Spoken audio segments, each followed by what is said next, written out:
एक वार्निंग मिलेगी तो क्या फर्क पड़ता है। खून में ही भ्रष्टाचार आ गया है कि भ्रष्टाचार का खेल चल रहा है। हर नेता अपना स्वार्थ देखता है। इनकी कोई जाति नहीं है। उन पे अत्याचार नहीं हो। हमें 8 बजे निकलते हुए डर लगता है। लोकसभा चुनाव 2024 की रणभेरी बच चुकी है और इसमें भीलवाड़ा लोकसभा सीट अपना महत्व रखती है। यहाँ के 21,73,000 वोटर्स अपने प्रतिनिधि का चुनाव करते हैं और लोकसभा के राजा को चुनते हैं। तो आज हम यहाँ भीलवाड़ा में एक ऐसे तबके के पास पहुंचे हैं जो कि तजुर्बे में सबसे आगे हैं और उम्र में भी सबसे ज्यादा हैं और इनके पास अनुभव का मानी जाती है। तो आइए आज हम इनसे बात करते हैं ये किस प्रकार के लोकसभा में अपना प्रतिनिधि चुनकर भेजना चाहते हैं। भीलवाड़ा लोकसभा सीट के ऊपर आप किस प्रकार का प्रतिनिधि देखते हैं और क्या सोच रखते हैं। भीलवाड़ा लोकसभा क्षेत्र के लिए हम जो वरिष्ठ नागरिक जो हैं, हम ये चाहते हैं कि यहाँ एक ईमानदार छवि वाला और इस तरह का आदमी हो जो कभी अपने दल के प्रति भी ईमानदार रहे, इस क्षेत्र के प्रति ईमानदार रहे, राष्ट्र के प्रति ईमानदार रहे। इस तरह भीलवाड़ा क्षेत्र की ऐसी क्या समस्याएं हैं। भीलवाड़ा जैसे औद्योगिक क्षेत्र है और हमेशा समस्याएं तो बहुत सी आ रही हैं। भीलवाड़ा में हमेशा पानी की समस्या रही है, ओवर ब्रिज की समस्या रही है और भी सफाई व्यवस्था, औषधालय की चिकित्सा व्यवस्था। तो वैसे क्या है कि अपने यहाँ 3 स्तरीय चुनाव व्यवस्था है। पहला है राज्य स्थानीय, जिसमें अपने पंचायत और नगर पालिका आती है, ये लोकल लेवल पर ना काम करती है। उसके बाद में प्रांतीय आती है, विधानसभा एमएलए चुना जाता है, वो स्टेट का प्रतिनिधित्व करता है, एक विधानसभा क्षेत्रगत करता है और स्टेट में डेवलपमेंट का करता है। उसके बाद में जो राष्ट्रीय स्तर पर है वो बहुत महत्वपूर्ण रखता है, क्योंकि राष्ट्रीय यहाँ से चुना हुआ व्यक्ति ही देश का प्रधानमंत्री बनाएगा, यहाँ से चुना हुआ व्यक्ति देश का रक्षा मंत्री बनेगा, विदेश मंत्री बनेगा, स्वास्थ्य मंत्री बनेगा और उसमें यदि यह योग्यता होगी तो वो भीलवाड़ा जिले का ही नहीं, वो पूरे देश का प्रतिनिधित्व करता है। और इसलिए इस लोकसभा क्षेत्र से हमको ऐसा उम्मीदवार चुनना चाहिए जो जनता के प्रति जागरूक हो, जिसका पिछला रिकॉर्ड अच्छा रहा हो, जो जनता से निरंतर संपर्क में रहा हो और यहाँ की समस्याओं को आगे उठाकर उसको निराकरण करने की क्षमता रखता हो। जो कि बड़े विचित्र बने हुए हैं, तो इन हालातों को लेकर आप क्या कहना चाहेंगे और वरिष्ठ नागरिकों की ऐसी क्या समस्याएं हैं जिनका समाधान हो सके या आपकी आवाज आगे उठ सके। यहाँ मैं चैनल के माध्यम से ये कहना चाहूँगा कि भारत में लगभग 140 करोड़ जनता है और 14 करोड़ से ज़्यादा वरिष्ठ नागरिक है, जिसमें पेंशनर्स भी हैं, जो लगभग 10% से ज़्यादा आबादी है। लेकिन न तो उनके लिए कोई मंत्रालय है, न उनके लिए कोई हितों की सोचने वाला है। उनके लिए मंत्रालय भी खुलना चाहिए और उनके जो हित है, जैसे नेता लोगों को, मैं किसी पार्टी विशेष के लिए कुछ नहीं कहना मुझे, लेकिन जो नेता लोगों को जैसे रेलवे कंसेशंस है या इस तरह की बहुत सारी इनकम टैक्स से रिलेटेड जो छूटे हैं, वो सब जीवन पर्यंत तक एंजॉय करते हैं। लेकिन सीनियर सिटीजन्स को वही सुविधाएं कटौती हो रही है और कोविड के बाद में कोई भी छूट वापस उनकी रेस्टोर नहीं की गई है। और इसी तरह इनकम टैक्स की जो सेक्शन 80C सेक्शन में जो 2014 में 1.5 लाख रुपए की छूट हुआ करती थी, वो आज भी वही है, उसमें कोई बदलाव नहीं आया है। ऐसा क्यों? क्या वरिष्ठ नागरिक और पेंशनर्स इनकी कोई जाति नहीं है, इसलिए शायद इनके बारे में सरकार चिंतित नहीं है, ऐसा लगता है। तो इनकी तरफ भी ध्यान देना चाहिए और इसके लिए विशेष रूप से वरिष्ठ नागरिक मंत्रालय की स्थापना होनी चाहिए, ऐसा मैं सोचता हूँ। क्या लगता है इस बार जो चुनाव है 2024 इसमें क्या स्थितियां हैं, क्योंकि अभी वर्तमान हालात बिल्कुल परिवर्तित है। कोई धर्म की बात कर रहा है तो कोई जाति की बात कर रहा है। आप किस बात को सोचकर अपना मत देने वाले। मैं वर्तमान हालात जो 2024 के बारे में आपने पूछा है, तो मैं ये कहना चाहता हूँ कि भ्रष्टाचार का खेल चल रहा है पूरे देश में और एक दूसरे पे आरोप लगाए जा रहे हैं, ये भ्रष्टाचारी, फलाना भ्रष्टाचार ये किया, फलाने ने ये भ्रष्टाचार किया। ये भ्रष्टाचार का खेल ही है केवल। नेता लोग आम जनता की बिल्कुल नहीं सोचते हैं। गारंटी की बात चल रही है जगह जगह पर, इस तरीके की बातें होती है और ऐसा लगता है कि नेताओं के खून में ही भ्रष्टाचार आ गया है। तो ये स्थितियां अच्छी नहीं है देश के लिए। दूसरी बात यह है कि अपराधियों और अनाचारियों को जो टिकट दे दिए जाते हैं वो बिल्कुल गलत है, ऐसा नहीं होना चाहिए। तीसरी बात यह है कि स्थानीय उम्मीदवारों को भीलवाड़ा की बार बार उठ रही समस्याओं पर गारंटी वाली बात करनी चाहिए, न कि देश के लिए दुनिया भर की गारंटियां देने वाले देते। नेताओं के बड़बोलेपन और उनके व्यक्तिगत छीटाकशी बिल्कुल बंद हो जानी चाहिए। व्यक्तिगत खास तौर से महिलाओं का सम्मान बराबर बनना चाहिए। अनर्गल वार्ताओं और अनर्गल बयानबाजों पर सख्त कार्रवाई होनी चाहिए। विकास और समस्या समाधान पर ही सर्वोपरि बात होनी चाहिए। फोकट बांटने की जो राजनीति है और जो कर्ज माफी पर रोक के बजाय प्रोत्साहन व ठोस वसूली होनी चाहिए। करदाता बिल्कुल ठगे जा रहे हैं। हम वरिष्ठ नागरिक हैं, कर भी देते हैं, जबकि वरिष्ठ नागरिकों पर तो कर लगना ही नहीं चाहिए था। हम तो पेंशन भोगी हैं। अब नेता लोग तो 10-10 पेंशन तक पाने के अधिकारी हो गए और हम एक पेंशन पाते हैं, उस पर भी हम टैक्स देते हैं और हमारे टैक्स का दुरुपयोग हो रहा है।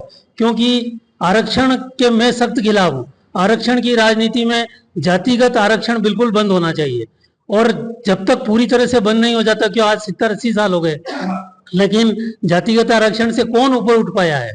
इसलिए मेरा कहना ये कि या तो क्रीमी लेयर को जातिगत आरक्षण से बंद हटा देना चाहिए और केवल जो वास्तव में लाभ नहीं उठा पा रहे हैं नीचे तबके के लोग और आर्थिक रूप से कमजोर हैं, उनको अगर कोई आरक्षण आर्थिक आधार पर दिया जाता है तो वहां तक तो सही है। लेकिन ये जातिगत आरक्षण के पीछे केवल वोट की राजनीति है और नेता लोग ये नहीं सोचते हैं कि विकास कैसे हो, केवल अपना उल्लू सीधा करने के लिए सारी बातें करते हैं। ये उचित नहीं है।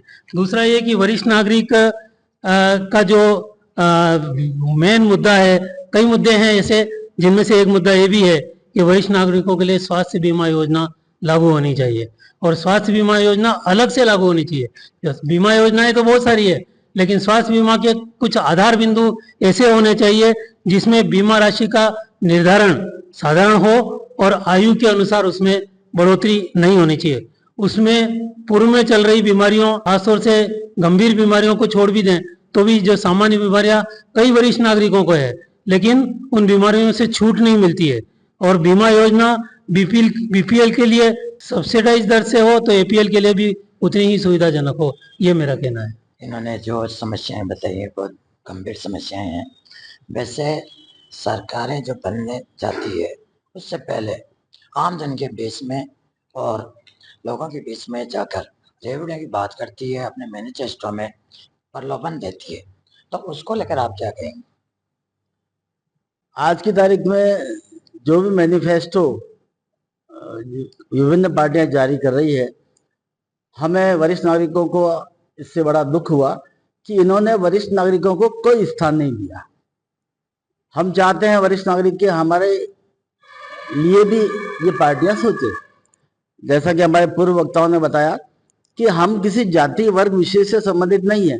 कुछ लोग क्या जैसे आरक्षण की बात करते हैं, या कुछ लोग राजपूतों के लिए, कुछ गुर्जरों के लिए, कुछ अन्य समाज के लिए ये लोग अपनी अपनी योजनाएं बनाते हैं।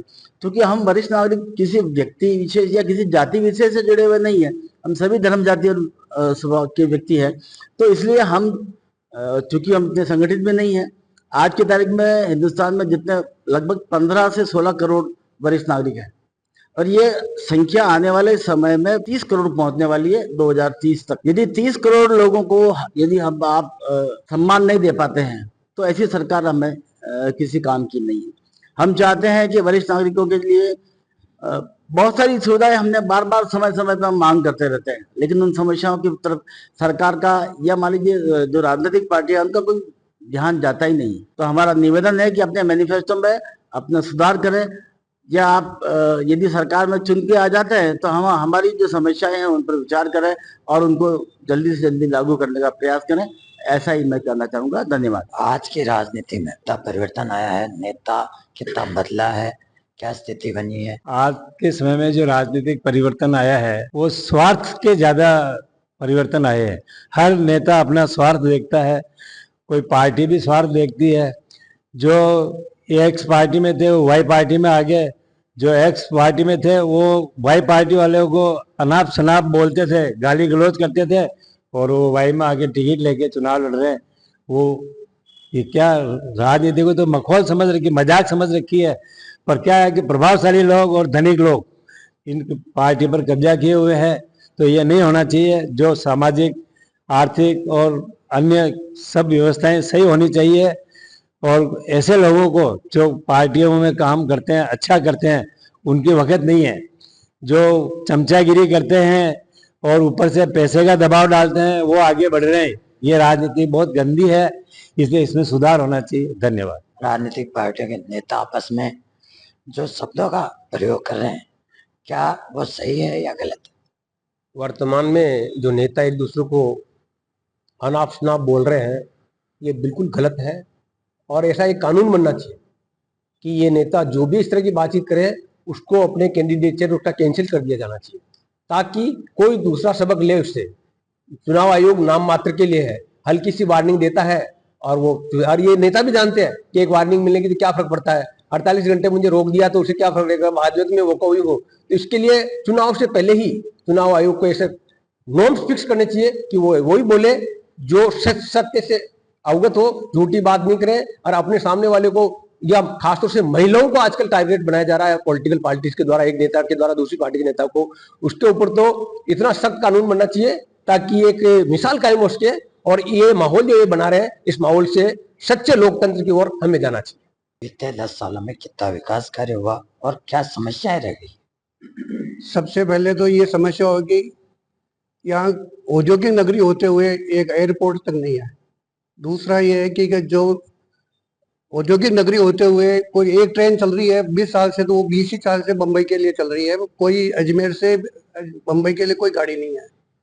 तीसरी समस्या ये है कि जो मतलब कि जिस पार्टी से हम जो से वोट दिया और वो पार्टी चेंज कर लेती है, अपने दल बदल कर लेती है किसी कारण से, तो वो फिर वोटर की क्या कीमत है।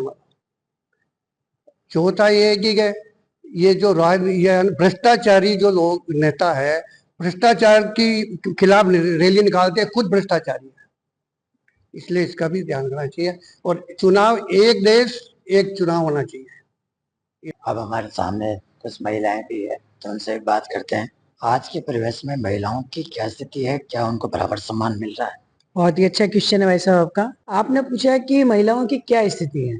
महिलाओं की स्थिति क्या है, ये तो शायद हमसे अच्छा या एक बहुत अच्छे नेता से अच्छा कोई भी नहीं जान सकता है। आप यूपी में जाए, आप बिहार में जाए, आप कहीं नहीं जाए, अपने भीलवाड़ा के आसपास भी जाए, इतनी खराब स्थिति है कि हमें घर से रात में 8 बजे निकलते हुए डर लगता है।